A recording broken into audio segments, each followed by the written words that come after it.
still missing like an absent student. The black movement, tired of getting these side nets. Fed up with the walls and tired of putting our backs to it. So I'ma be the voice for my kids. Since they can't do it, I'ma make the choice for my kids and tell them this is deeper than rap. I ain't no preacher, just a speaker with facts. We black though, we just different with cracks. Unarmed, I shall ain't unharmed. If not, then my eye grown small. How many wives go wrong? How much longer we survive in the storm? Tired of marching and protesting and writing these songs. But the whole mood is different now. Standing up and sitting down. Talk about the issues. Is you getting in or getting out?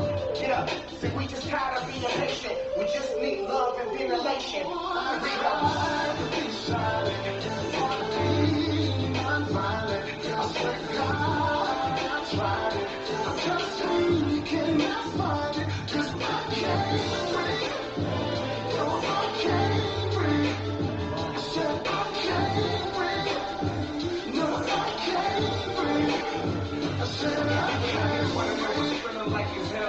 I ain't never seen a cop car that I felt safe. And I know I ain't alone. They tell us that they serve and protect. Can put a knee against the curb when I'm next. You act like you don't see a man bleed and say that he can't breathe. If unheard voices gon' turn to a stampede. I seen people scream about the loot and the riots, but when the cops come and shoot us, be quiet. And so we need to hear their names in the streets for justice to lack of. And all the cops need to be tried by a black judge and a black jury. Cause the badges come with a title and they're killing us in the street and they're getting less time than Michael Vick. The guys get better. And times being black in America is like being a cop that's locked in a jail with the people that he arrested. You won't understand. And if you don't know where you stand, then we know where you stand. Hey, we in here doing it one more time. Mike and Mike at night. Man, T-Mac, Mike, we got my man Mike White on the side, and the man on my right needs no introduction. You guys know him as Brother Jeff, but in Denver he should be Big Brother Jeff, because you know what? He's been a big brother to us, to myself, and to the city for a long time. You know, it doesn't go unsaid all that you have done for our community and continue to try to do. And you're a one-man show. Welcome to the show, Brother Jeff. And it's a pleasure to be here on the Mike and Mike platform. That's what's up. I've shared it. I'm asking folks to share it because, you know, when we see young brothers doing it, we gotta support it. You know what I mean? And all of the things that I've seen, you know, the both of you over time do, you're legends in your own right. Well, I appreciate that. I appreciate that. You know, that has been our motto here on the show, is love, support, and protect. Because we got to have that goal as black people.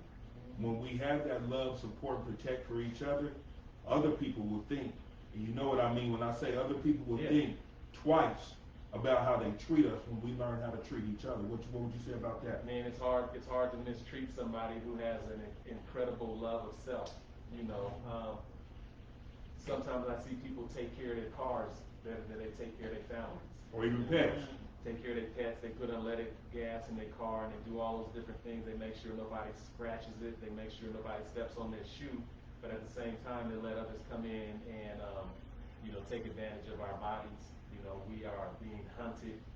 There's an incredible movement that's going on right now that is based on that. It's a continuation of the movement, but when you think about how others approach our community, sometimes I believe they believe they have license to do what they do, because the argument is always, well, look what you do to yourselves. You know, and so with that being said, I love your focus, you know, on love and protecting and supporting one another, with black folks at the center of that conversation. You know, and we have to concentrate on it. That's our job as black people, to look out for one another. Now, Brother Jeff, I know some people, they may be naive, because I have people listening in North Carolina, Las Vegas, San Diego. Shout out to my boy Q. You have people out there listening that don't really know who you are. So could you just give them a little bit of background on who you are, what you do, and what you're about, your movement? Well, you know, in a nutshell, I'm just a brother. I'm a black man. I'm just, you know, somebody who stands on the shoulders of greatness and know who I am and whose I am. And so, with that being said, I have a strong commitment to our people and humanity in general.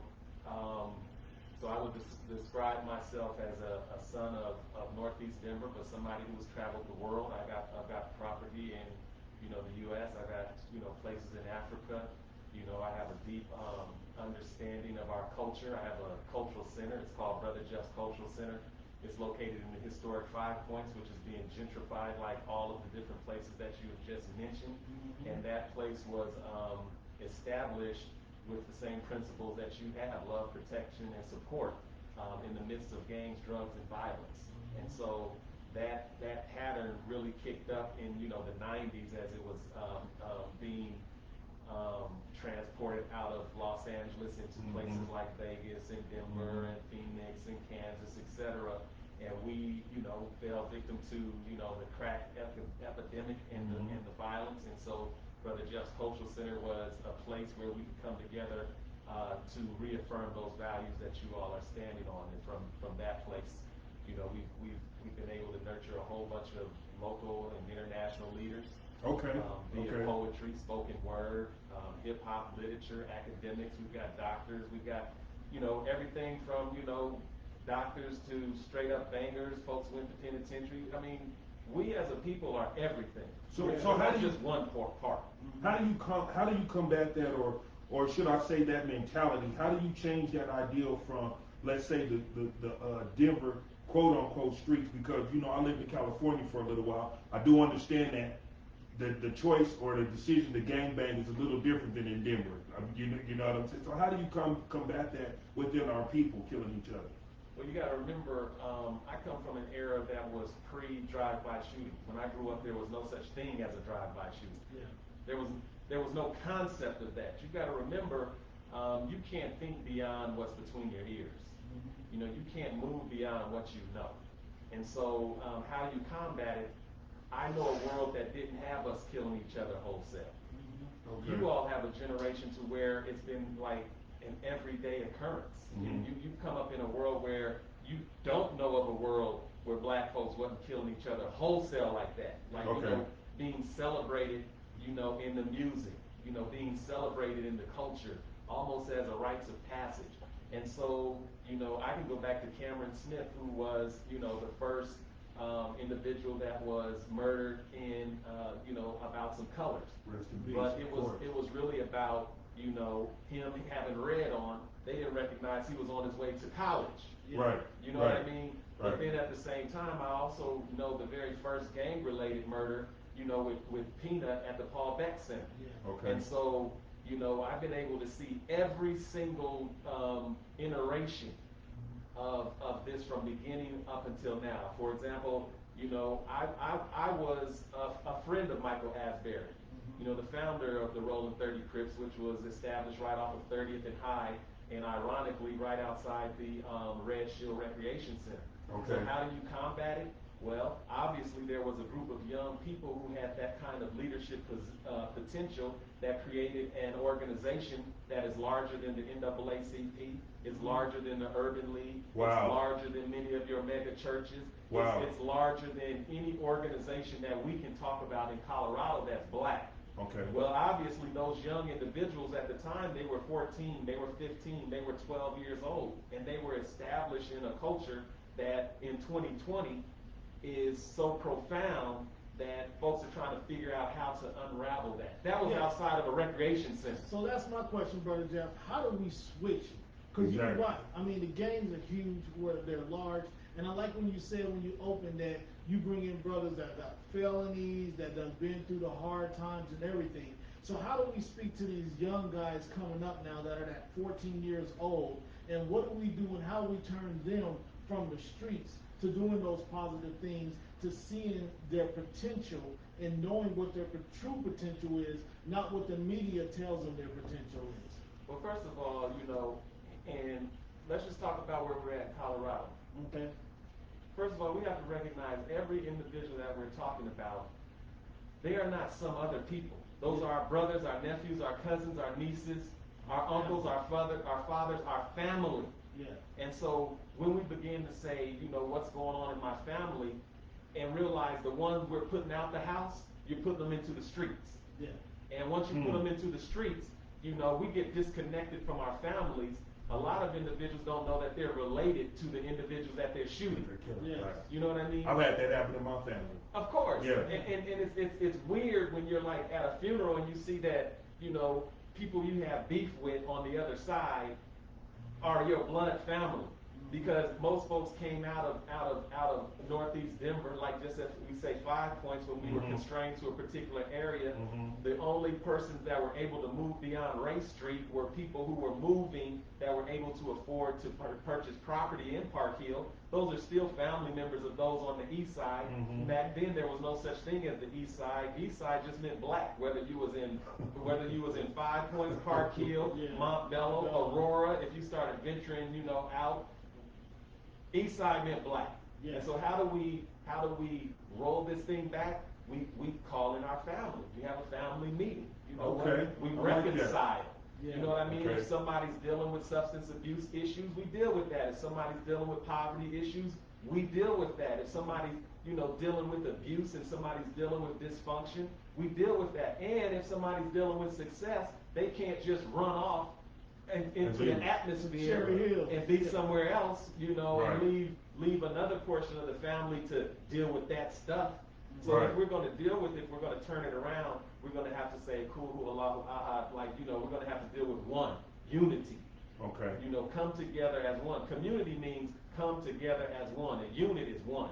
Come together as one. Okay. When we get to that, everything else will take care of itself. Well, I like, and that does speak to the love, support, and protection as well, because we recognize that we have a debt to pay to each other when it comes to that community mindset and fulfilling that overall dream of us being one again. What do you think about that transition between us, how we were in the 60s, how we were during the slave period, and then what became of what we are now? Do you think it's the art? Do you think it was the drugs? Do you think that it was some of us that became affluent, like you said, some of us that were able to take off and leave the others behind? What do you think was the contributing factor in all of that?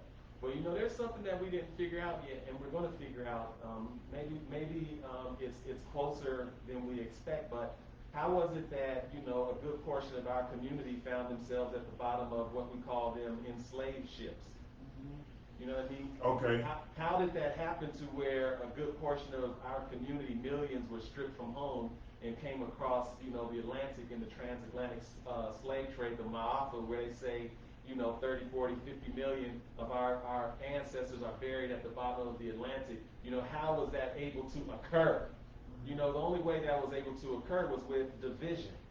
You know what I mean? And so everything that you're talking about that's going on now, whether it's gentrification, the dispossession of our assets, our property, and all that, it can only happen with division. Okay. You know, that's the only way somebody can come in and take your stuff is when somebody's not looking, or somebody has been compromised, or somebody thinks that something over there is better. They've been offered more gold than they were receiving in their own land. You know, somebody came in and offered you something. And so, you know, we just have to, we have to realize that we are responsible for one another as a community. And when we see that, we'll say that, okay, well, how do we deal with what's happening in this modern iteration? It was crack. Everybody, man, when you start talking about what was happening, you know, you started thinking about what happened with the native indigenous people of this land. What was it? It was alcohol and guns. It was trinkets. You know what I mean? It was bringing in a different idea. You know, when we start talking about drugs have always been a part of our community. They've always been a part of the society. But when you start talking about crack, you know, you're starting to talk about something that people are taking and they're ingesting and they're immediately addicted. You know, our parents didn't know about crack. We didn't know about crack. You know about it. Like, for example, if there's somebody who says, I'm about to hit this pipe right now, something's wrong with them. They got enough information. And we steer clear of it. You know, if we in our right mind. There's enough information. You know what I mean? There's enough information to say, okay, I know what crack does. We didn't know what crack did. And we didn't know what the setup was. You know, we knew on the corner there was, you know, the brothers that was drinking, there was some alcoholism, but they went to work every day, and then when they got off work, they was at the front of that house and they was drinking. You know, there might have been some ruckus and stuff, but that was grown folks' business. Now today, grown folks' business is young folks' business, and we're expecting young people to navigate themselves through solutions that grown folks can't even navigate through. Hey, you said a mouthful. And I like what you said, because to me it's like I use the word fool's gold. Because that's what we fell for. We fell for fool's gold because we're out here and we thinking all those things, that money that the crack was going to bring us, that all those things were going to bring us the wealth that we so long wanted. But we didn't understand it brought us a little bit of wealth, but it also brought us poverty in our hoods. It also brought us jail time. It broke up our families. It separated and removed the men from the household and things of that nature. And so we fell into that fool's gold. And it seems like it's a struggle for us to get out of that and to say, okay, let's leave that alone. Let's get into things that are important that we see other communities coming together and doing so we can uplift ourselves. And it seems like we're still looking for that handout instead of uplifting ourselves and taking it to the next level. And to that note, I like how you said the other day he was making a comment that this is our way of protesting and fighting against that bigotry that we have to deal with every day in our neighborhoods. You're talking about your platform. Yeah. Exactly. You know, let me just dispel the myth of what people think in terms of activism. You know, it doesn't look the same for everybody. Right. Yes. When we realize as a people that we are under siege and we are at war, like everybody doesn't wake up figuring out how to survive a traffic stop with the police. Yes. Everybody doesn't wake up figuring out how to have hard-earned cash and be still followed around in a store. Yeah. Everybody doesn't have those microaggressions that they have to deal with every single day. And so when you start talking about activism, every black person you see that survives one day has done something to prove that they're active. Yeah. Okay. You know what? Say that. However you survive today shows that you are an activist. Okay. Because you were able to make it out your front door, and you were able to make it home, and you were able to make it to the next day. Our people are more susceptible to be impacted by COVID, cops, and each other. Right. So we're fighting on three fronts all the time. Right. It's not just COVID. You had 70,000 people in Washington, D.C. that put themselves at risk for contracting COVID, while at the same time protesting law enforcement's knee on our neck. Right. And then they come home and might be shot at by somebody that looks just like them. Exactly. You know, so every single day, you know, when you start talking about a mother or somebody that's raising a family or even a relationship, I'm talking about a married couple. Staying together is activism. You know what I mean? Because there's so many things that are pulling us apart. A black man getting together with a black woman, that's activism. Okay. You know what I mean? And so picking up a bullhorn and saying no justice, no peace, yes, that is activism, but that is not the whole story.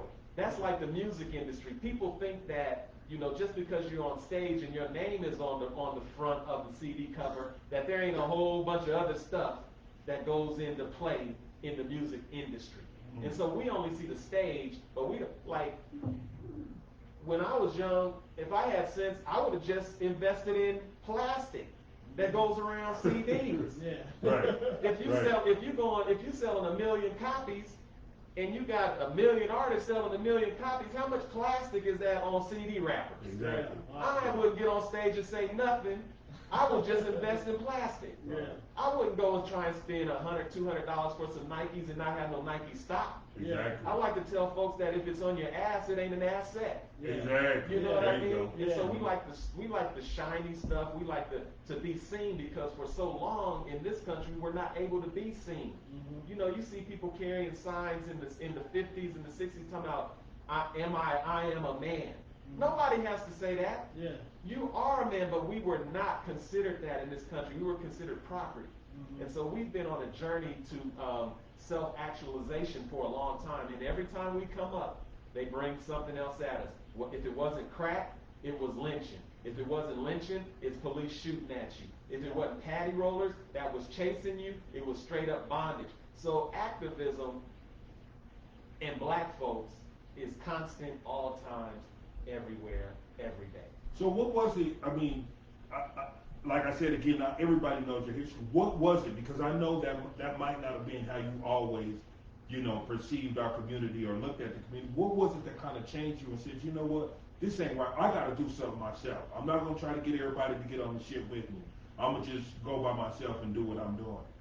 Well, man, and then again, I want to shout out this Mike and Mike platform. If you all are watching, I want you to go ahead and share it because these brothers are putting out information that's vital and it's so important to our community. So if you're watching this and you're not sharing it, you know what I mean. You're making it hard for somebody to get the information that these brothers Mike and Mike would like for you to have. I was raised in a conscious household, Mike. You know how it is. You knew my mom. And you taught my little brother, right? And this is my brother-in-law. You know what I mean? I'm like they don't understand how connected we are. You right. know what I mean? Right. Like they would see us and they would make assumptions about us, but they wouldn't know about the consciousness. So I came up in a community, and it was Northeast Denver, where adults were involved in young people's lives. Okay. You know what I mean? I didn't know Mr. Kenny and Miss Francis. I didn't know that wasn't their last name. I thought that was Miss. You put Mr. Like how they say put some respect on my name. Right. Back on the day, you putting Mr. in front of somebody's name was putting some respect on their name. Right. Putting Mrs. in the front of somebody's name was putting respect on somebody's name. Why? Because they came out of a community, many from the South, where they were known as boys. Yeah. They didn't have respect attached to their name. They had little white kids that could tell them to move and look down and all of those different things. So I came up in a community where it was please, thank you, no ma'am, yes ma'am. It was the elders and the adults had a place. They had a righteous place that, you know what I mean, you either had to be invited into it or you knew your place in it. And so if anything, I may have went away from them values and came back to them.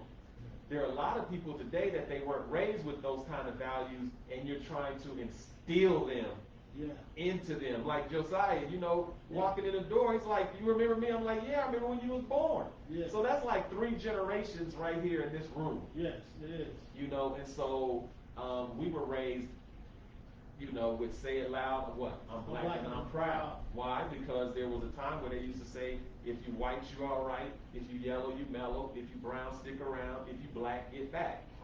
You know what I mean? And so I came up in a time where they was flipping that with the culture, with the black arts movement, with the imagery, with community that took the education and responsibility personal and at the forefront. I came up with the Black Panthers. I came up in the nation. I came up, when everybody went to a faith institution. Like, you could have been the hardest thug, but on Sunday you was going to church. Yeah, it sure was. Right. There was a time where a person, might have been in the lowest straits condition, but if they got past the church, when they straighten up and they walk past, then they go back down. So there was there was something in us, and there's always something in us that tells us that we're greater than our condition, and we are from the original people. And when we instill that in terms of who we are, then we won't be making our status and our success incumbent or based on some individuals that believe that they can own people as property. That's got to be the lowest standard for you to fight. If you think that your standard is emulating some people who said that owning people as property is a way to move forward in the world, and that's your standard, well then, yeah, you probably are going to shoot each other tomorrow. That's the truth. And I got another question, because you mentioned, we all grew up in a church, and you see that, the different churches and different religions that black people are involved in, there's a division there. And there's something that I never liked about that division there, because I think that's, everybody, all these different religions, they separate themselves from each other. And it seems like they're not giving a good example because they're going to war with their own people based on their religious beliefs. Can you speak to that a little bit? Can I say something about that just real quick? Yeah. That's because the agenda is different. Yeah. Everybody has a different agenda. I think that when we have one agenda, like he said, when we start thinking like a community, Like, brother, I don't care what church you go to, what mosque you go to, what bar you hang out. We have one agenda. We have a common agenda with each other. Absolutely. Go ahead, Josh. Well, I would just say, when you think about the intention and the outcome, like if we're talking about freedom and you're looking for something to free you, but you're enslaved, then obviously whatever you engaged in is designed to enslave you and not free you. And so when folks start talking about religion, usually the root of religion means to bind. In other words, they're going to constrain you. And in this society, it's to fit within the status quo. Because a lot of folks talk about they're religious, but the same folks that said they were religious were saying that you was property. Yes. You know what I mean? And so when we start talking about liberation, when we start talking about freedom, if I was to say I was raised in the church, it would not. I wouldn't be saying I'm saying that as a building. I might be the church. Yeah, there you go. You know what I mean? There you go. I'm not looking for a building because a building is made by man. Yeah. I can hear someone creating a building with hammer and nails, but when I was created in the womb in triple darkness, in my mother's womb, nobody could hear a hammer or a nail. Come on now. This is the church. She didn't even know she was pregnant until, Some started moving. until later. Right. You know what I mean? So there are individuals who will pay homage to a building and scrub it down and clean and say you can't walk there, but then they come out smoking menthol cigarettes, which was designed to kill you. Yeah. Menthol cigarettes kill 250,000 black folks a year. Newport. And they targeted you, black folks with Newport, Salem, Cools, all of that stuff that's killing us. We'll put it out and go into church, then come out the building, and then put all kind of stuff in the temple. And why is that? Because it seems like that a lot of reasons why that happens, why you have the alcohol abuse and the smoking. Wouldn't you say that the reason you see that in more impoverished areas is because of the stress, is because I want to weigh out, because I want to be able to feel good about something, and this is the only thing that gives me that relief? Well, yeah, you know what I mean. It all boils down to miseducation. Like, you are in a society that values things over people.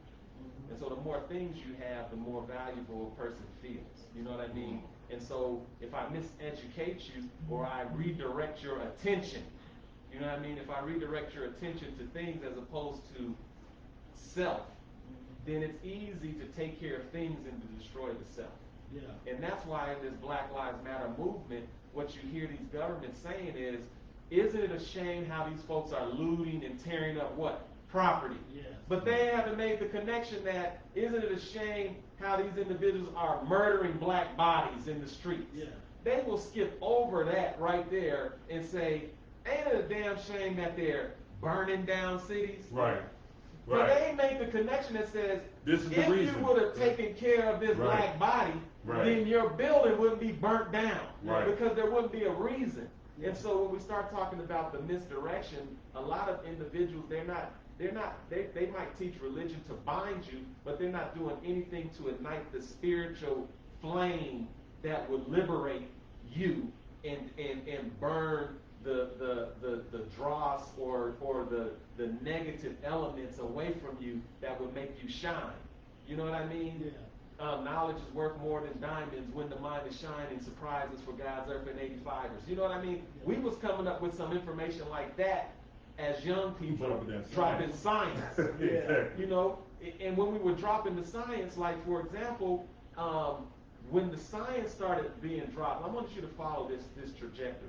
Okay. There was a moment where folks were saying, ain't no stopping us now. Say it loud, I'm black and I'm proud. We moving on up. I don't need nobody to give me nothing. Open up the door, I'll get it myself. And right when that consciousness started moving, just like the Tulsa race riots and Black Wall Street, and once your economy starts building, you start doing for self, they figure out a way to destroy it. Well, if you think about you start thinking about entertainment and etc., which entertainment is not just for you to be joyful and be running around doing the Cabbage Patch. Right. Sounds, waves, and vibrations are things to motivate you to ignite that fire to move you to freedom. Well, right when you was coming into liberation, what they do? They start putting out Superfly movies. Yeah. And everybody Wow. wanted to be Goldie. Okay. Everybody wanted to do cocaine. Everybody had that pinky thing, and everybody, hey baby, you know, Right. they start doing all that stuff, and it started Right. being real pimpish. You know what I Yeah. mean? And then all of a sudden you started having, you know, Spike Lee joints and Do the Right Thing and the Malcolm X movies, and everybody's wearing X hats, and you had X Clan, you had Poor Come on Righteous now. Teachers. There you go. You know what I mean? There you You go. had Public Enemy. Yeah. You And had, then they switched. I know where you're going, you man. start having all that I know stuff. where you're going. You had the folks that was talking about killing black folks, all of a sudden saying Mhm. FTP. Yeah. Then you had Ice Ice-T, Cube Ice leaving Cube. to the East Coast, coming back, talking about Gorillas in the Mist. all of this, you know Yeah, what I mean? And yeah. it's like, this is starting to get intense. Yeah. And that X hat became a chronic leaf. Yeah. Wow. Yeah. And so what all of a sudden, it's like, boom, all of a sudden, everybody thinking about how to get high again. Right. You know what I mean? It goes back to, numbing this down. Everybody got it. The X hat was replaced by a chronic leaf. You know, I remember a popular song from NWA, Express Yourself. Express yourself. That came Yeah. out, and then after that, you see the next artist that Dre was dealing with was Snoop Dogg. Yeah. Like you said, that was the Gin way. and Juice, and it flipped it. Yeah, You know? yeah, the Chronic album. I mean, and not to, don't get me wrong, because there's nobody who likes trap music more than me. Okay. You know what I mean? I don't sit here like holier than thou saying I don't consume anything, but I can separate my entertainment from my reality. Yeah. Okay. And sometimes Speak to that, of course. sometimes I just want to get away, and I want to hear, I want to hear something. You know what I mean? I want to feel this vibration and seeing what's happening, but I can make a distinction between what I'm listening to. Young people can't make that distinction. So when you got your little baby in the back seat of the car and they hear a bitch hole slut, boom, boom, boom, kill that nigga, you're programming. It's just like you're saying, here is a hard drive that don't have nothing on it. And now I'm formatting it with what? Kill yourself, kill yourself, kill yourself, kill yourself. And then it goes back to Mike's question. It says, well, what did you do to turn yourself around? How long does it take to reprogram that? You got to clean that whole hard drive. 6 years. You can't do one at somebody got to go in there and hit format. Yeah. Mm-hmm. And if we don't have the ability to reformat what's happening, then we're gonna have another 50 years in this weird story. And as long as you let the negative tree grow, the more it grows, the harder it is to uproot. So, brother, this is what I like. To a young man that's coming up, trapped in this COVID right now, that is seeing what's going on with the Black Lives Matter. Right. What would you tell that young man? In a matter of fact, walk around there and don't trip into the thing. Put your phone down. We're gonna bring a young man on. Oh man, Josiah. Come on, sit next to him. Now, what would you tell this young man right here that is going through all that has heard that music? What do we tell our young man right there? Because right now, straight A student, doing all the things, he hasn't been polluted yet. He has all that righteousness in his mind. What do we tell him to keep that in his mind? Well, first of all, more than tell them, we gotta show them. Okay. As men, let's talk as black men for a second. Okay. It's up to us as a community, and I'm not discounting women right now. I'm just saying the role of black men to this young black man, because one day he will be a black man. It's up to us to surround him and to make sure that the greatness and the path that you're on, that you continue to be an environment where you can reach your fullest potential without having to deal with, am I going to be shot by the police for walking out this door? Because why? Because these men are protecting my environment. Love, support, and protect. Love and supporting and protecting. And another thing we're going to do, we're going to celebrate your greatness. Yeah. I've been in school situations where they would announce the straight A students or the honor roll students, and they would get heckled on their way to the stage. Nerd. Yeah. Acting white. Right. All right. this stuff. Right. What we're saying is that you're on the path to greatness. And you know what? You don't have to turn your light down to get accepted. What others have to do is turn their lights up. Because it does not matter. One light will make another light shine. And so you're fortunate because you know who you are and you know whose you are. And all we have to do is make sure when he's out your vision, he's in my vision. Yeah. When he's out my vision, he's in your vision. And the community gets And around the him. community begins to say, we are responsible, not only for him, but why is this other one that is the exact same age outside at 11 o'clock at night with no adults around them? Mm-hmm. Yeah. And high. Yeah. Right. You know what I mean? Come on, and man. wilding out. Yeah. Right. It's our responsibility to say, that ain't no villain. That's the same individual that's this individual. Right. And we got to say, how do we bring that one into the circle? And you're saying by showing them what By it is that we showing want to see. and being active. Leading by example. Leading by example. Yeah. Awesome. Yeah. Awesome. Yeah. Everyone won't call you a nerd until they struggle with their homework. Yeah. Yeah. Yeah. Right. But it's like these are extensions of us. Mm-hmm. And if I don't see Josiah as me, then I'm going to treat him as other. And so when I see this one, I see myself. Mm-hmm. And I'm going to go out of my way to make sure that he and they are all right. Yeah. That's what Brother Jeff does. Okay. Brother Jeff is not just for those who are have everything or have anything. Brother Jeff is like, how do we build that community and that village? How do I share what I know? For example, a lot of individuals are like, you know what, I'm out here trapping because I ain't got nothing to eat. Okay, Brother Jeff's Cultural Center has a pantry. You can walk up in here and get as much food as you want all the time. If it's Okay. about some food. Okay. If there's a person that says, well, I'm out here doing this and that because there ain't nothing else for me to do and I ain't got no job. Okay, I'm going to connect you to a job. Okay. You know, a lot of people, they say that, you know, they might need a job, but they might not want But a they job. don't want to work. Yeah. Right. You know, Right. so what am I going to do? From an early age, you start building up that work ethic.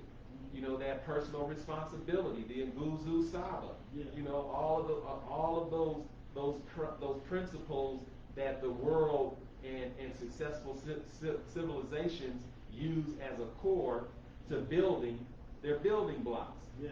It's the Nguzu Saba. You know what I mean? You know, it's unity. It's self-determination. It's collective work and responsibility. You know what? It's a cooperative economics. You know what? It's creativity. You know what I mean? It's faith. You know what I mean? It's all those elements that we have to keep pushing forward. And living them as well. Oh, you gotta live because it. a lot of times we talk a good game, but that game kind of fades away when it comes to putting forth the action. And I'm so happy you said that because in my life, you know, when I was in the collection industry, there was a lot of brothers that were in the streets that were hustlers. But when all that wasn't going good, they knew they could call Mike White. Yeah. And I'd get them on at a job. Yeah. And all they had to do was call me up, and they're on. Yeah. And you know, and that's how I built my name because I'm respected across. You know, I can go somewhere and be around some real gangsters, but they see that that's Mike White. He's different, but that's a brother. If you need a job, you gonna go to him. That's a brother. You need some advice on something, and you want to see what's going on. When I was in the system and it went through some things, you can go to him. You can talk to him. He's gonna tell you how to get out of that. Yeah. And that's what I'm saying, seeing that you're saying that you need, that we all gotta, like, he ain't heavy. Yeah, Lift your brother up. Right. He ain't heavy. All you gotta do is reach down and grab for him and then lift him up. Well, this platform here lets us know, and Brother Jeff, if you could plug the station that you do as well, so they know where they can listen to you. Just brotherjeff.com or just go to my Facebook page, Jeff Farrar, F-A-R-D. Okay, and every day at 2 o'clock? Every day, 2 o'clock. Brother Jeff been doing this for 2 years, but much longer. He's been giving us our love right here in Denver, Colorado. So we appreciate you for coming out And I at just short want to notice. say something before we get out. I thank you because I called you at 10 o'clock last night. You called me back today. I'm thinking that we're going to schedule you for sometime next week. And he was right And here. you right here. And we're talking about a 3-hour notice. You said, you know, we're Excellent doing something turnaround. positive, and you came right out. I haven't So- even got turned around like that at a Chinese restaurant. Yeah. So you led by action, and you showing what you're talking about right there. And I just want We to thank you appreciate and that. applaud you, brother, for Well, real. we appreciate that big Like to time. say, you know, if you stay ready, you don't have to get ready. That's right. Yeah. That's right. And this is what you're about. So you always are ready to do this. So we want to appreciate you one more time. Give some love Yeah. to our people out there that call in and support us. Make sure again that you checking Brother Jeff out every day at 2 o'clock. Like he said, he has a cultural arts center as well. So yeah, man, we got that on 2836 Wellington. Go to brotherjeff.com. We got Black Dollar Saturdays where we let vendors come in and they set up, just bring a table, set up, it's free. You know, it's constrained because of COVID right now, but we'll be right back. Everything that we've done that we haven't charged for, I can just let you know that we're not going to be charging for because, you know, we're powered by the people and we are able to continue doing everything that we're doing. We got the pantry, we got the, you know, the summer virtual music festival where we're bringing in all the great talent and we're shooting it virtually and we're paying musicians and artists because, you know, art is essential as well. You know, and organizing and most importantly, supporting these young activists. I want to leave by saying I'm super proud of, you know, your generation and the generation right now that's out in the streets and those that are pushing because they are very conscious. Josiah, you just listen to him, he's like everybody talking about a nerd till they need their homework done. Right. You know what I mean? That's the kind of stuff that inspires me to say whatever it is that we're doing the right thing. And you know, just looking at you two brothers, I've seen you grow up, I've seen you come up, and I'm watching what you're doing, and I'm saying, you know, that's what community is, and I appreciate it. Well, you led by example. So when we see you, maybe that's what inspires, a little bit of that inspired us as well. Yeah. I was just talking to this brother the other day. I said, we got to get Brother Jeff on here. You know, we got to bring him in here. Yeah. So he said, you know, your turnaround was quicker than a Chinese restaurant as well. Yeah. We want to thank you all again for coming in, watching us. Brother Jeff in the house. Once again, we're going to leave with some of his music. This was his suggestion today, so we appreciate him for that, and you guys have a wonderful day on a Wild Out Wednesday. Mike and Mike. Love, support, and protect. We do it all day. And writing these songs, but the whole mood is different now. Standing up and sitting down, talk about the issues, is you getting in or getting out? Yeah, see, we just tired of being patient. We just need love and ventilation.